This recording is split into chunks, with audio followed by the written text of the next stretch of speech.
merci encore de rester fidèle à Seneweb.com, Seneweb TV et dans l'ensemble de ces plateformes digitales. Ce matin, nous avons l'immense plaisir d'avoir deux invités de marque à ce qui concerne ce fameux film SMI Jules François Bocandé, un film équipe qui rend hommage à cette légende du football africain, voire même mondial. Nous sommes avec Macky Madiba Sylla et Lionel Bourki, les deux co-réalisateurs de ce film qui est en train actuellement de faire le tour du Sénégal sur l'étendue du territoire national pour rendre hommage à cette légende du football africain à travers des séries de commentaires et de reportages et de témoignages.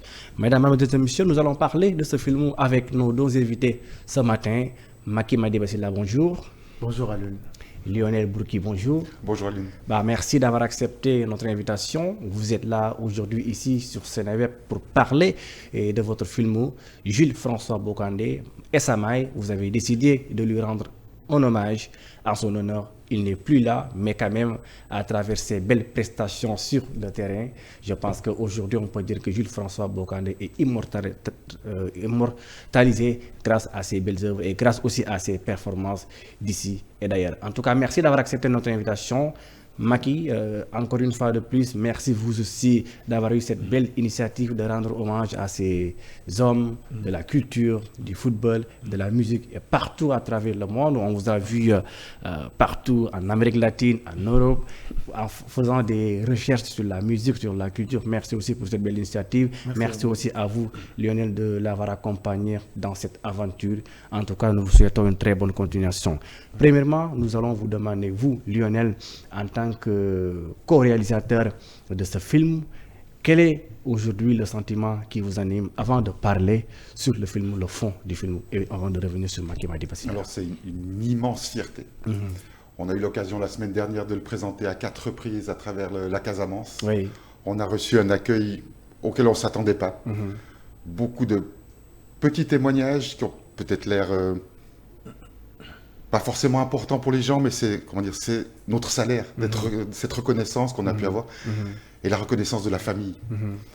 On a eu l'honneur d'accueillir l'épouse de, de Jules François Bocandé à 2 reprises sur des projections.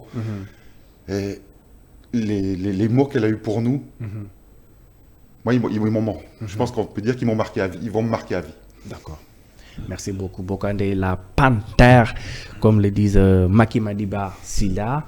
Et aujourd'hui, vous avez décidé de lui rendre hommage en compagnie de votre ami après le succès de la Bassocé Ahmed Dansokho. Aujourd'hui, on assiste à cet hommage rendu à Jules François Bocandé. Qu'est-ce que cela vous inspire aujourd'hui en tant que réalisateur? Ça m'inspire que... D'abord, merci pour les mots élogieux que tu as eu à notre égard. Ça m'inspire de la fierté et puis ça me donne aussi de l'espoir pour l'avenir. Et j'ai toujours cru dans cette démarche, raconter nos figures, qu'elles soient artistiques, culturelles, sportives, intellectuelles, politiques. Je me suis toujours dit à mon humble envie que les Sénégalais aimaient en savoir un peu plus sur des gens qu'ils voient au quotidien à la télé. Ils entendent leur nom, ils lisent des articles, mais au fond, ils ne savent pas quel a été leur véritable parcours. Donc, Linkring Production, qu'on a fondé avec Lionel Bourki, à la base, c'était ça. C'était de mettre la lumière sur les grandes figures du Sénégal. Quelqu'un comme Jules François Bocandé, il a marqué mon enfance, il a marqué son époque. Et pour moi, voilà, c'était une évidence, qu'il fallait raconter son histoire, de sa naissance à Ziguinchor, son enfance dans les rues de Corinthians. Et puis, ayant grandi, il joue au Navetan à Bignona. Et puis ensuite, le Casa Sport. Enfin, il remporte le prix du meilleur espoir de football. Il fallait raconter cette histoire-là. Et puis, la première photo d'archives de Bocandé, il a 16 ans. Donc voir ça en archive, c'est quelque chose de... Voilà, il y a une réelle émotion. Les gens, quand ils sortent du film, disent... En fait, on le voyait, mais on ne le connaissait pas. Et c'est ça qui, au fond, moi, qui me marque. À chaque fois qu'on sort d'un film, d'une projection, et chacun a une anecdote. Ah, mon père, c'est ci. Ah, mon oncle, ça. Ah, ma mère, c'est rappelé de... Et c'est ça qui est quand même... qui est un peu fascinant aussi. Voilà, qui est fascinant dans cette histoire. Voilà. Raconter les récits. Et puis participer aussi à la préservation de la mémoire, du patrimoine immatériel. Immatériel, oui. Voilà, faire en sorte que notre imaginaire puisse avoir... Voilà, puisse éclore aussi. Parce que c'est de ça qu'il s'agit. Lionel, vous l'avez entendu, mais il a dit pourquoi cet hommage, pourquoi aussi le choix de Jules François Bocandé. Mais selon vous, comment vous faites vos choix sur les figures que vous choisissez? Ben, c'est des figures finalement que, comme le disait très bien Maki, que tout le monde connaît, tout le monde en a entendu parler, mais on connaît... Par exemple, de Bocandé, beaucoup de gens se rappellent des buts qu'il a marqués, mais ne connaissent pas son histoire. Il y a quand même cette suspension à vie. Il y a ce retour en grâce avec son triplé face au Zimbabwe. Même moi qui suis européen, alors c'est vrai que j'ai passé une partie de ma jeunesse ici, Bocandé, moi je le connaissais. Mais même en Europe, on le connaissait avec ses exploits au FC Metz, meilleur buteur du championnat en 86. Moi j'en parlais avec des amis quand ils me disaient « Mais sur quoi tu travailles maintenant comme film ?» Je leur ai dit « Bocandé ». Et ils ont eu les yeux qui ont commencé à briller. Et je parle de gens qui ont... comme nous, entre la trentaine et la quarantaine. En Europe, on se rappelle encore de lui. Mais on ne sait pas qui il est. C'est toujours le même problème. C'est là-bas, on avait la même chose. Tout le monde peut nous chanter ses tubes, mais peu de gens se rappelaient qu'il était né en Gambie. Peu de gens se rappellent que ça a été un des premiers disques d'or de musique afro-cubaine au monde, en Afrique en tout cas. En tout cas, chaque fois, nous, on va de découverte en découverte. On a des choses, même en ayant creusé à fond le sujet, en ayant fait énormément de recherches, on découvre des petites anecdotes, des petites histoires qui expliquent tellement de choses. Ah, c'est enrichissant pour nous, et j'espère que ça l'est aussi pour les spectateurs qui nous regardent. C'est toujours d'énormes aventures, c'est plein de péripéties. On pourrait écrire des livres, hein, on l'a dit à chaque fois sur les réalisations de ces films-là, mais ça fait aussi partie du travail, c'est l'aventure que nous, on vit. Pour la transmettre plus loin. En tout cas, merci beaucoup. Mais Maki, est-ce que ça a été facile pour vous de rassembler des données, des images anciennes, des reportages, d'avoir les personnes, les ressources pour réaliser ce film? Ouais, c'est toujours voilà, je pense que c'est la partie la plus délicate dans notre travail, c'est la recherche des archives. Parce qu'on est en Afrique, donc forcément les archives sont très mal conservées. Et puis les gens ne comprennent pas l'utilité voilà, de conserver voilà, tout ça, tout ce pan de leur histoire. Mais il y a aussi quelqu'un à qui il faudra aussi remercier et rendre hommage, c'est d'abord M. Dawour Gueye, qui lui avait pas mal d'archives, et aussi Abdoulatif Diop, parce qu'il faut dire que le film est inspiré du livre de votre confrère journaliste sportif Abdoulatif Diop, qui s'appelle Bocandé l'éternelle légende. Et lui, il avait gardé voilà, des images, et puis il a eu l'intelligence de faire une interview de Jules François Bocandé voilà, au moment où il était malade, parce qu'il a écrit sa biographie. Donc voilà, c'est ça qui est difficile, rassembler les archives. Et puis souvent, c'est les archives qui sont souvent à la RTS. Et quand on y va pour essayer de voir ces archives, ils ne sont pas très coopératifs. Mais bon, c'est pas grave, c'est que les gens n'ont pas encore compris l'importance de raconter ces récits. Moi, mon combat, c'est qu'on puisse se dire que c'est un travail qui est collégial, qu'on doit faire ensemble. C'est pas seulement Linkering Production, il y a tellement de figures qui mériteraient d'avoir un film documentaire qui raconte leur parcours. Tout à l'heure, on a parlé de El Hadj Faye, on a parlé de Harbay Madiaga, on a parlé du Khalam 2, on a parlé de Touré Kunda. Bref, la liste est loin d'être exhaustive. Il y a tellement à dire, tellement de belles histoires aussi à raconter. Et aussi des success stories. Aujourd'hui, plein de jeunes, quand ils regardent les films, ils disent « Ah, nous, on pensait que le football a commencé avec Sadio Mané. » Même avant Bocandé, il y a eu de grands joueurs. Mais nous, malheureusement, on ne les connaît pas. Moi, on me parle de Léopold Diop, on nous parlait des gens comme Baba Touré à l'époque, on nous parlait des gens comme... voilà, de grands sportifs, les Lamine Diack et tout. Mais malheureusement, personne dans ce pays ne s'est dit « Ok, nous allons essayer de rassembler tout ça. » Voilà, sur le plan audiovisuel, et puis de transmettre. Nous, on est dans une démarche de transmission. Les gens ne sont pas des coquilles vides. Voilà.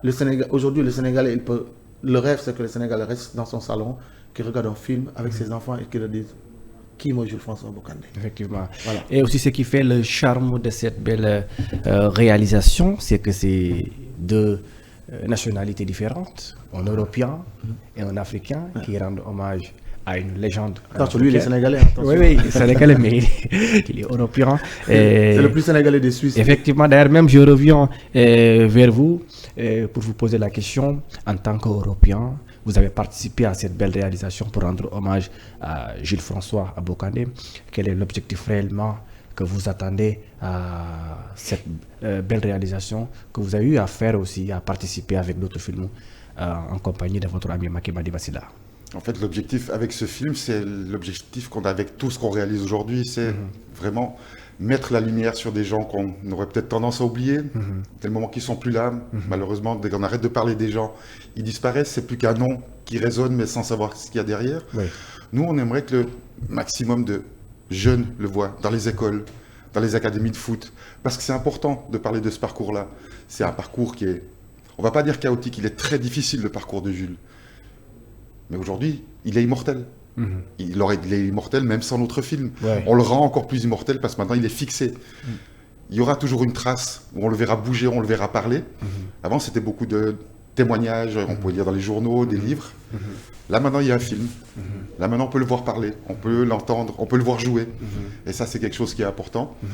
Et comme le disait très bien Macky, tellement de jeunes nous ont dit « Ah, il y avait le foot existait avant. Ben oui, mais ils ont oublié que le sélectionneur d'aujourd'hui, Aliou Cissé, il y avait une très belle génération aussi. La génération de Bocandé était une superbe génération. Mais on a tendance à les oublier. Et de Souleymane Sané aussi. Il y a de grands noms. De grands noms du football. C'est ce qu'on a essayé, pardon, juste pour rebondir 30 secondes. Dans le film, il y a Omar Gueye-Sène, il y a Amadou Diop Boy Bandi, les anciens coéquipiers de Bocandé, il y a Roger Mendy. Donc il y a Pape Fall. Il est raconté aussi par ses amis, par ses anciens coéquipiers, par les gens de sa famille, par des journalistes. Et puis voilà, c'est ça qui est extraordinaire. Et par les clubs dans lesquels il est passé, à tourner. Son premier club en Belgique, on a retrouvé qui était un club de division 3. On a retrouvé le premier entraîneur de Jules François Bocandé quand il arrive en 1981 à l'âge de 21 ans en Belgique. On a retrouvé des gens, son coéquipier Luc Sonor. C'est riche quand même, quoi. Et ça vous a valu combien de temps pour la réalisation? Ah ouais, donc je pense que c'est 4 ans. Un film documentaire, c'est ça, entre les recherches, la préparation. Là-bas, ça n'était pas encore déjà terminé, qu'on était déjà sur Bocandé. Donc, ouais. En tout cas, un documentaire, si vous voulez faire un documentaire de qualité, il vous faut, je pense, il vous faut 3 ans. Alors, vu que déjà nous, on n'a pas les moyens, donc on est des indépendants, c'est-à-dire on va chercher les moyens petit à petit, au fur et à mesure qu'on avance, parce que sinon vous ne travaillez pas. Donc, c'est très compliqué. Voilà, c'est autour de 3 à 4 ans, quoi, en fait. Vous avez eu à faire des recherches, à recueillir des commentaires, recueillir des messages et des témoignages pour rendre hommage à Jules François Bocandé. Mais quelle est la partie qui vous a plus marqué durant cette belle réalisation? Alors, moi, c'est énorme, il y en a tellement. Bah, bien sûr, oui, quand j'arrive à Seraing. Il ne faut pas pleurer. Hein. Non, c'est quand j'arrive à Seraing, je découvre que l'académie de Seraing, c'est une ville en Belgique, c'est le 2e club de Bocandé. Oui. Donc il a été là-bas entre 82, 83, 83, 84, il me semble. Hein. Je ne suis pas très sûr des dates. Mais bon, en tout cas, c'est vers là. Donc Bocandé, il a joué, je pense, 2 saisons et demie ou 3 saisons, moins de 3 saisons avec ce club-là, Seraing. Et que 40 ans plus tard, moi, les Sénégalais, voilà, je suis quand même de la Casamance, hein, il y a ce truc-là, il faut le dire. Oui, vous ressemblez un peu aussi à Jules. Bah oui, mais Jules, c'est notre idole. On l'a tous copié. Moi, je le vois avec ses locks, je voulais être lui. C'est le héros de mon enfance. Ça, moi, voilà quoi. Jules Bocandé, pour moi, c'est mon footballeur préféré. Il n'y a personne qui peut prendre sa place. Effectivement. Et j'arrive à Seraing et je découvre que l'académie qu'ils sont en train de construire porte le nom de Jules François Bocandé. Sans que les Sénégalais le sachent. Oui, sans que personne ne le sache. Et surtout, le bâtiment va coûter 1,5 million d'euros, c'est-à-dire 1 milliard de francs CFA. Et je me dis là, c'est un fils du Terra, c'est un fils de la Casamance, c'est un fils du Sénégal. Il a passé 2 ans ici et il construit un bâtiment qui coûte 1,5 million d'euros et puis à son nom. Ça m'a vraiment ému, ça m'a vraiment touché. Parce que moi qui suis un curieux, qui lit tout, qui va tout chercher l'info. Et voilà, c'est incroyable. Et la façon dont les gens en parlent encore aujourd'hui, ils ne l'ont pas oublié, ils l'adorent. Et je pense que d'ici la fin de l'année, ils vont inaugurer cette académie de football. Ça m'a beaucoup touché. Ça. Mais est-ce que vous avez eu un soutien favorable de la part du gouvernement sénégalais pour la réalisation du film, plus précisément au ministère de la Culture ou bien au ministère du Sport. On a eu un Parce que soutien. aussi cette figure emblématique aussi fait partie du monde sportif. On a eu un soutien du FOPICA. Bon, c'est toujours compliqué hein, parce qu'il y a beaucoup de projets, il faut donner, il faut sélectionner, bon voilà. Mais que je remets sur le passage, hein, le FOPICA, c'est un moment du ministère de la Culture. Mais ce que moi j'ai déploré, c'est l'absence de la Fédération sénégalaise de football. Voilà, c'est-à-dire on fait un film sur une figure quand même. Parce qu'aujourd'hui, on ne peut pas faire l'histoire du football sénégalais sans parler de Jules François Bocandé. Donc quand vous faites un tel film et que vous sollicitez le président pour une interview et que vous essayez d'avoir un soutien de la fédération, et qu'en retour, il vous ignore totalement, ça c'est quelque chose pour moi qui est assez incompréhensible. De la même façon, quand le film a été projeté à Yamoussoukro, c'était à l'hôtel de Lyon, durant cette CAN, hein, et qu'on leur envoie une invitation, on aurait voulu avoir un officiel de la fédération, ne serait-ce que qui soit présent. Là, le film va être projeté en séance spéciale ce samedi 18 mai au cinéma Pathé, à Mermoz. Voilà, toujours idem. Vous essayez de rentrer en contact avec les gens de la Fédération sénégalaise de football. Vous essayez d'avoir leur soutien, pas que financier, mais ne serait-ce que la présence, c'est important. Et à la limite, ils vous envoient balader. D'accord. Ça, c'est le côté. D'accord. Ça, c'est le côté, voilà. Merci beaucoup. Encore, Lionel, 4 ans de recherche, 4 ans de. 4 bonnes années, vous avez pris bien le temps de faire des recherches sur Jules François Bocandé, la Panthère. Mais qu'est-ce que vous avez appris de nouveau durant 4 ans de recherche sur Jules François Bocandé? Je ne sais pas si je peux dire que j'ai appris, mais c'est vrai que toute cette période où il a joué en Belgique avant d'arriver à Metz et d'exploser, même pour les Sénégalais qui sont rappelés. Moi, je viens de découvrir ce que Macky a dit sur la construction de cet institut qui va porter son nom. Tourner, nous, ça a été une surprise énorme. On y allait sans vraiment avoir de contact. On avait 2-3 petits noms par-ci par-là, mais on ne savait pas qui on allait rencontrer. Et ça, c'est un truc qui nous arrive à chaque fois qu'on voyage avec Macky. Il faisait une vidéo live sur Facebook. Voilà, on est bien arrivé à tourner.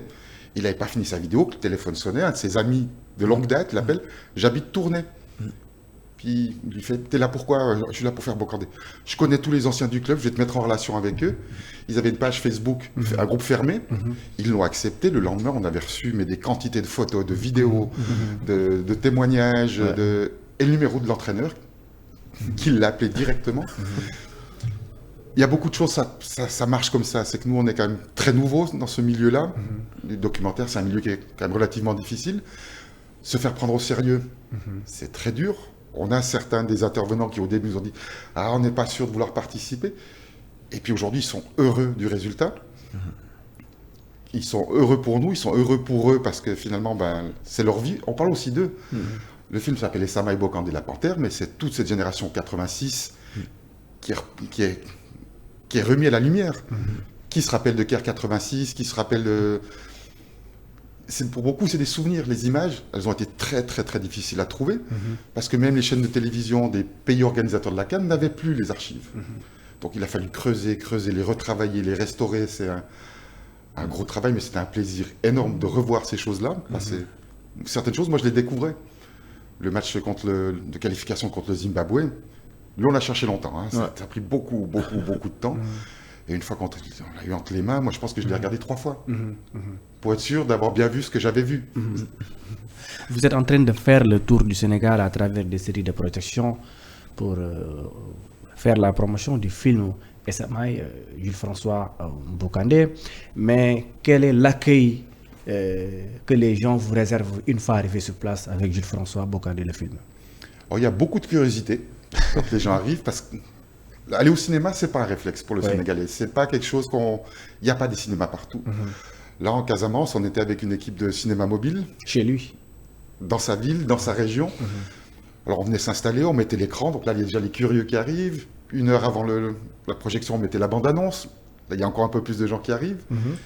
Et les gens, souvent, ceux qui savaient étaient là, mais à coup, on démarre le film et les gens entendent des mots, entendent des noms. Ils entendent qu'il y a des buts et les gens venaient s'asseoir. Et on a à chaque fois eu des applaudissements à tout rompre. Les gens étaient heureux. Je ne sais pas s'ils étaient heureux à cause de Bokandé uniquement ou s'ils étaient aussi heureux d'avoir du cinéma chez eux. Oui. D'accord, super. Alors, Macky, aujourd'hui, le film est prêt, le film est en train d'être projeté dans les salles de cinéma. Mais qu'est-ce que vous attendez de la part des autorités compétentes en charge de la culture? Oui, moi, j'attends une vraie implication. D'abord, en parlant de Bokandé pour ce film, c'est-à-dire que j'ai envie que le ministère de l'Éducation nationale, le ministère de la Culture, qu'on initie une démarche pour permettre surtout aux jeunes de venir voir ce film-là. Donc voilà, parce que souvent les gens, ils entendent des mots, peut-être on n'a pas eu le temps de vraiment leur expliquer. Je l'explique, je dis le mot documentaire, voilà, l'étymologie, voilà, c'est du latin. Ça s'appelle docere. Docere en latin signifie enseigner. Donc dans le documentaire aussi, il y a une façon d'enseigner. Parce qu'on apprend. Nous-mêmes qui faisons les films, on apprend aussi. Donc vous voyez. Donc j'ai envie que les autorités de ce pays comprennent l'importance de fixer dans le patrimoine ces grandes figures. Encore une fois, les gens ne sont pas des coquilles vides. Un pays, ce n'est pas seulement la politique. Un pays aussi doit savoir prendre le temps de respirer. Un pays doit prendre le temps de lire. Un pays doit prendre le temps de faire preuve de connaissance, de curiosité intellectuelle aussi. Ce n'est pas des mots qui doivent... C'est ce que j'explique. Je dis, c'est bien, il faut avoir des séries populaires, mais il faut avoir aussi des documentaires. Les deux peuvent cohabiter. J'ai l'impression qu'au Sénégal, c'est très compliqué d'avoir ce qu'on appelle une vision dans la diversité. Pendant 30 ans dans ce pays, on n'a fait que lutter. On a dit, il faut lutter. C'est-à-dire, tous les autres domaines ont été mis de côté, et tous les projecteurs étaient braqués uniquement que sur la lutte. Pendant presque 30 ans, c'était très difficile de faire entendre autre chose. C'était très difficile d'entendre les écrivains, d'entendre les cinéastes, d'entendre les sculpteurs, d'entendre les hommes de théâtre. Parce que, il y a un domaine qui écrase tous les autres. Et moi qui vis en Occident depuis X années, ça ne me rajeunit pas, j'ai constaté que dans les autres pays, autant ils peuvent avoir des matchs de hockey sur glace où vous sentez un engouement incroyable, mais autant les autres activités aussi ne sont pas écrasées. On arrive à faire cohabiter, dans la diversité, plein de sujets, comme ça, afin que les gens puissent aussi avoir leur propre vision à long terme de ce qu'est leur pays. Oui. On ne peut pas juste mettre l'accent sur un domaine bien précis. Aujourd'hui, on ne parle que des séries. C'est comme si le cinéma, les gens même, ils ne comprennent pas que ce qu'ils sont en train de voir, c'est des telenovelas, parce que notre imaginaire a été travaillé pendant 30 ans. Ceux qui font les séries là, aujourd'hui, sont les gens qui ont grandi avec les séries mexicaines, brésiliennes... et les telenovelas. Les telenovelas. Donc, on a travaillé leur imaginaire tout ce temps-là. D'accord. Donc, eux, ils pensent que l'image aduna, l'image audiovisuelle, c'est pas mal, c'est bien, parce que ça fait travailler des gens, c'est important, il y a des histoires qui nous parlent. Mais ça ne doit pas, on ne doit pas nous cloisonner là-bas. D'accord. Il faut qu'on fasse un réel travail dans l'imaginaire. Nous, on est en train de préparer une série documentaire qui s'appelle Les 12 grandes figures de notre époque, où il y a par exemple quelqu'un comme M. Bruno Diatta. Bruno Diatta, il fait partie de notre imaginaire. Oui, effectivement. C'est pas parce qu'il n'est plus là qu'on l'oublie. Au moment où aujourd'hui au Sénégal, dès que tu discutes avec quelqu'un, il t'enregistre, où les gens passent leur temps à s'enregistrer pour divulguer ensuite. Quelqu'un, le titre du film c'est L'homme qui murmurait à l'oreille des présidents, qui avait tous les secrets de l'État et qui n'a jamais ouvert la bouche. Effectivement. Mais celui-là, il faut le mettre en lumière, il faut le montrer à ce que les gens comprennent. Qui est réellement Bruno. Qui est réellement Bruno, c'est quoi son parcours. D'accord. Et les gens ses contemporains sont là. Ça, c'est un film qui se passe ici. Donc, c'est ça l'idée, travailler sur une série, parce qu'il faut aussi, ça je veux dire, en documentaire. D'accord, super. Toi, aujourd'hui, avec ton fils, avec ta femme ou avec ton frère, vous pouvez rester devant l'écran, voir l'histoire de Jules François Bokandé. C'est ça, il faut nous yarlen ici. Que le documentaire, ce n'est pas un art mineur. En Europe, chaque jour, sur toutes les chaînes, vous n'allez pas regarder une chaîne où il n'y a pas un seul documentaire. Donc il faut privilégier aussi. Il faut privilégier. Donc les autorités doivent comprendre l'importance d'éduquer les gens à travers le cinéma documentaire aussi. Très bien.